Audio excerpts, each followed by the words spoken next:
House encounter मामले में दिल्ली की साकेत कोर्ट ने दोषी आरिस खान को सजाए मौत का फैसला सुनाया। कोर्ट ने आरिस को 302 का मुजरिम माना और कहा कि ये रेयरेस्ट ऑफ रेयर केस है। इस वक्त की बड़ी खबर आपको बता रहे हैं। बटला हाउस एनकाउंटर मामले में साकेत कोर्ट का फैसला, दोषी आरिस को फांसी की सजा यानी कि सजाए मौत सुनाई गई है। एडिशनल सेशन जज संदीप यादव ने फैसला सुनाया है। आरिस खान को सजाए मौत का ऐलान किया गया, 302 का मुजरिम माना और इस पूरे मामले को रेयरेस्ट ऑफ रेयर केस मानते हुए सजाए मौत का ऐलान किया। इससे पहले शहजाद, जो इस मामले में दूसरा दोषी था, उसे उम्र कैद की सजा 2013 में ही हो चुकी है। आरिस और शहजाद बटला हाउस एनकाउंटर के बाद भाग गए। आतंकवादियों के खिलाफ पुलिस ने जो बहादुर कार्रवाई की, आज उसका नतीजा आया और सजाए मौत मिली है। देश भर में यही संदेश है कि आतंकवाद की यही सजा होगी। लेकिन मुझे सवाल पूछना है, सोनिया जी, अरविंद केजरीवाल, ममता बनर्जी, दिग्विजय सिंह, सब लोगों ने पुलिस के कार्रवाई पर ही सवालिया निशान उठाए थे और आतंकवादियों का एक तरह से पक्ष लिया था। आज हम पूछना चाहते और उन्होंने मांग करते हैं कि उनको आज देश से माफी मांगनी चाहिए, यही उसका प्रायश्चित है। आपको लगता है कि एक जजमेंट जो आया है जिसमें आरिस खान इलियास जुनैद को जो फांसी की सजा सुनाई गई है, ये एक 12 साल की एक लंबी लड़ाई का अंत है जो कि दिल्ली पुलिस या स्पेशल सेल की जो टीम इस इंसिडेंट में इन्वॉल्व रही है, जो बहुत लंबे सफर की है इसके लिए और कोर्टों में भी बहुत मेहनत करी है, एक बहुत अच्छा जजमेंट है और इससे पुलिस स्पेशली जो टीम उसमें इन्वॉल्व रही उनका उत्साह बढ़ेगा। और सबसे बड़ी बात यह है कि इसमें आज जो हमारे इंस्पेक्टर मोहन चंद शर्मा जो शहीद हुए थे, उनको सच्ची श्रद्धांजलि मिल रही है कि उनको मारने वालों ने, उनके ऊपर जो जिन लोगों ने गोलियां चलाई थी, उनको भी मौत की सजा कोर्ट ने सुनाई। लखनऊ के मोहनलालगंज से बीजेपी सांसद कौशल किशोर के घर में चल रहे फैमिली ड्रामे ने खतरनाक मोड़ ले लिया।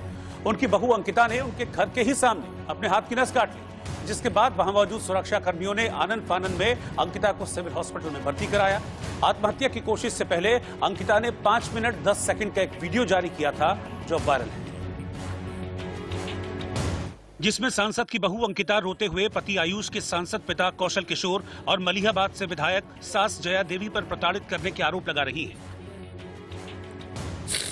अभी तक सोचे थे तुम आ जाओ, तुम वापस आ जाओगे, ऐसा लगता था। तुम वापस नहीं आए, तुम वापस भी नहीं आओगे तो मुझे रहना भी नहीं है। अब बहुत हो गया, मैं हार गया, इसमें हार गए, लड़के सबसे हार गई। अब मैं शायद ये इतना ही वक्त मुझे रहना था और मुझे शायद जाना था इस दुनिया से। कोई बात नहीं, मैं याद तो रही हूँ, तुम याद रखोगे। मेरे से जाने वाला कभी नहीं मिलेगा। तुम्हारी गलतियों में भी तुम्हारे साथ थी, तुम्हारे मारने में भी तुम्हारे साथ थी।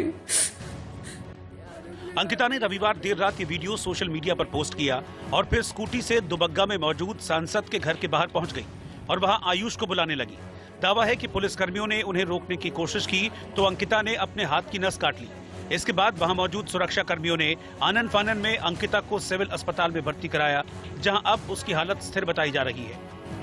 अंकिता की सुसाइड की कोशिश के बाद बीजेपी सांसद कौशल किशोर के बेटे के गोलीकांड की कहानी सास, बहू और साजिश में तब्दील होती जा रही है, क्योंकि रविवार को ही फरार आयुष कौशल थाने में पेश हुआ, जिसने वीडियो वायरल कर अपनी पत्नी अंकिता पर गंभीर आरोप लगाए थे।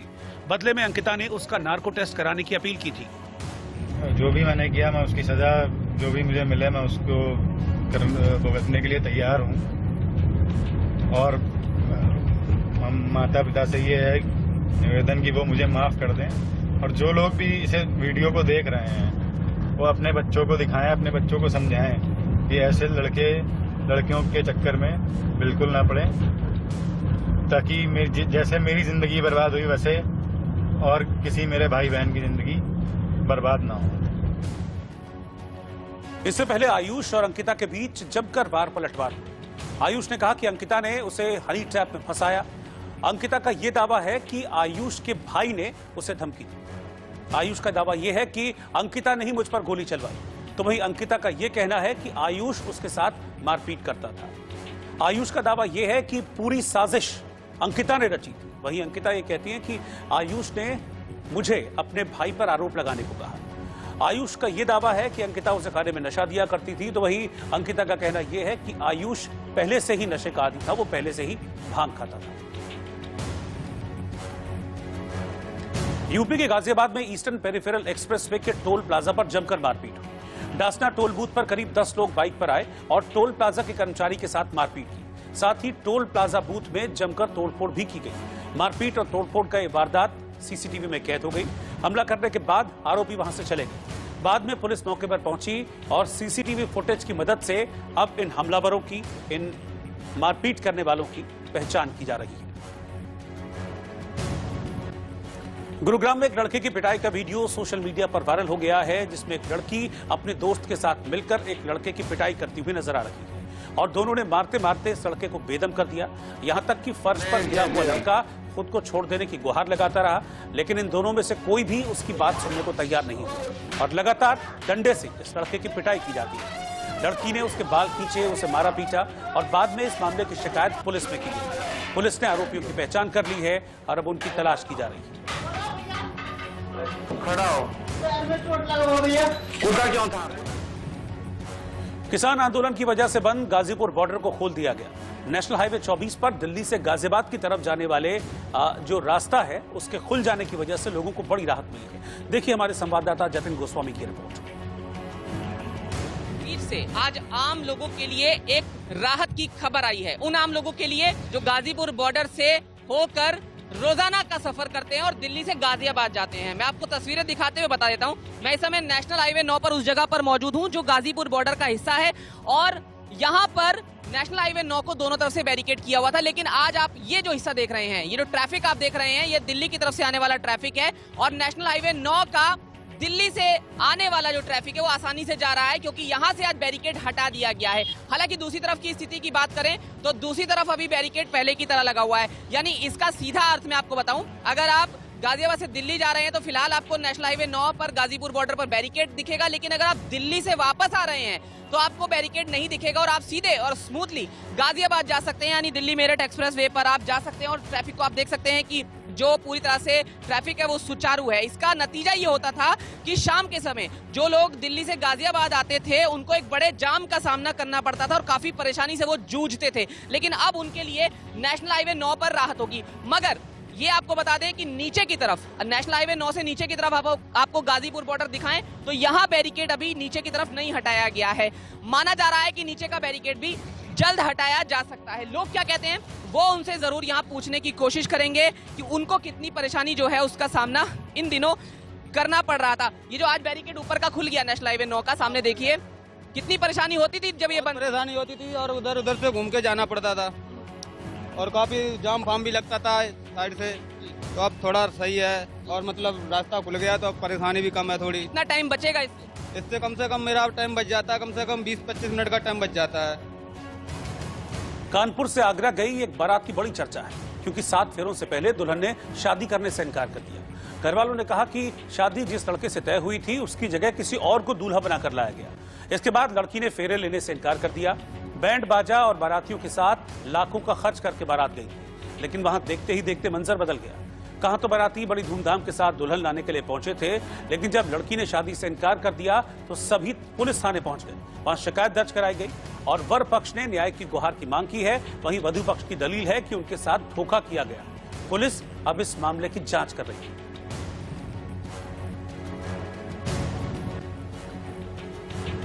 असम के तिनसुकिया में चुनाव प्रचार के लिए पहुंचे मध्य प्रदेश के मुख्यमंत्री शिवराज सिंह चौहान ने बीजेपी की जीत का दावा किया। साथ ही राहुल गांधी पर बड़ा तीखा हमला बोला। इंडिया न्यूज के सहयोगी चैनल नॉर्थ ईस्ट से बातचीत में शिवराज सिंह चौहान ने कहा कि राहुल गांधी जिन्ना की राह पर हैं। क्या कहेंगे, इस बार असम में कमल का फूल खिल पाएगा? फिर विकास की आंधी है और कांग्रेस ने हमेशा असम को बर्बाद किया, असम को घुसपैठ दी, असम को हिंसा दी, असम का विकास नहीं किया। लोगों को आपस में लड़वाया, बेरोजगारी दी, लेकिन भारतीय जनता पार्टी की सरकार ने मोदी जी के नेतृत्व और आशीर्वाद से सर्बानंद जी, हेमंत विश्व शर्मा जी और पूरी टीम ने विकास की एक नई राह दिखाई। 5 साल में असम के विकास के लिए जो काम हुए कभी 55 सालों में नहीं हुए। और दूसरी बात, कांग्रेस ने अजमल को अपनाया, बदरुद्दीन अजमल, अब जो घुसपैठ के लिए जवाबदार है, जो घुसपैठियों का संरक्षक है, जो ऐसा व्यक्ति है कि जिससे कभी तरुण गोगोई ने भी समझौता नहीं किया, अब वो बदरुद्दीन अजमल कांग्रेस के साथ खड़े हैं। राहुल गांधी क्या संदेश देना चाहते हैं? एक तरफ मुस्लिम लीग से आप समझौता करते हो, बदरुद्दीन अजमल की पार्टी से समझौता करते हो, राहुल गांधी की नहीं चिन्ना की राह पे जा रहे हैं, जिसको असम कभी स्वीकार नहीं करेगा। मेरा पूरा विश्वास है भारी बहुमत से भारतीय जनता पार्टी की फिर सरकार बनेगी। गृह मंत्रालय की ओर से लोकसभा में एक बिल पेश किया गया जिस पर सीएम केजरीवाल भड़क गए, क्योंकि इस बिल के मुताबिक दिल्ली में सरकार का मतलब एलजी होगा और विधानसभा से पारित किसी भी विधेयक को वही मंजूरी देने की ताकत रखेंगे। यही नहीं, बिल में कहा गया है कि दिल्ली सरकार को शहर के संबंध में कोई भी निर्णय लेने से पहले उपराज्यपाल से मशवरा लेना होगा। इसके अलावा विधेयक में कहा गया है कि दिल्ली सरकार अपनी ओर से कोई भी कानून खुद नहीं बना पाएगी। इसके बाद अरविंद केजरीवाल ने ट्वीट किया कि दिल्ली के विधानसभा चुनाव में सिर्फ 8 सीटें और एमसीडी उपचुनाव में एक भी सीट ना पाकर रिजेक्ट हुई बीजेपी ने अब पर्दे के पीछे से सत्ता हथियाने की तैयारी कर ली। इसी के तहत आज उसने लोकसभा में बिल पेश किया है। यह सुप्रीम कोर्ट की संवैधानिक बेंच के फैसले के खिलाफ है। हम बीजेपी के असंवैधानिक और अलोकतांत्रिक कदम का विरोध करते हैं।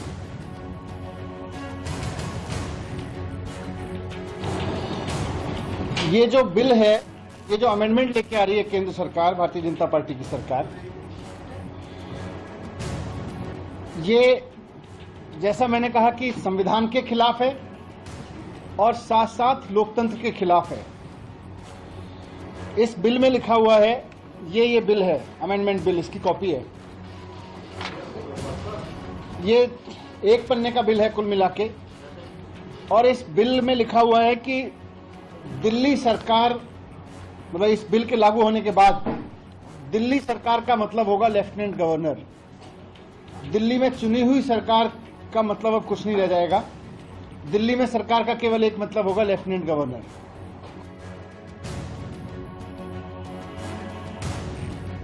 दो बैंकों के निजीकरण के प्रस्ताव के खिलाफ देश भर में सरकारी बैंक कर्मी हड़ताल पर रहे और कल भी ये हड़ताल जारी रहेगी। हड़ताल के चलते पैसा निकालने, जमा करने और चेक क्लियरेंस पर असर पड़ा, क्योंकि यूनाइटेड फोरम ऑफ यूनियंस के बैनर तले 9 यूनियनों ने देश भर में हड़ताल का ऐलान किया, जिसमें करीब 10 लाख कर्मचारियों के शामिल होने का दावा किया जा रहा है। सार्वजनिक क्षेत्रों के बैंकों के निजीकरण के मुद्दे को लेकर वित्त मंत्रालय और बैंक यूनियनों के बीच 3 बार बैठक हुई, लेकिन सुलह का रास्ता नहीं निकल पाया। इसके बाद यूनियनों ने हड़ताल पर जाने का फैसला लिया।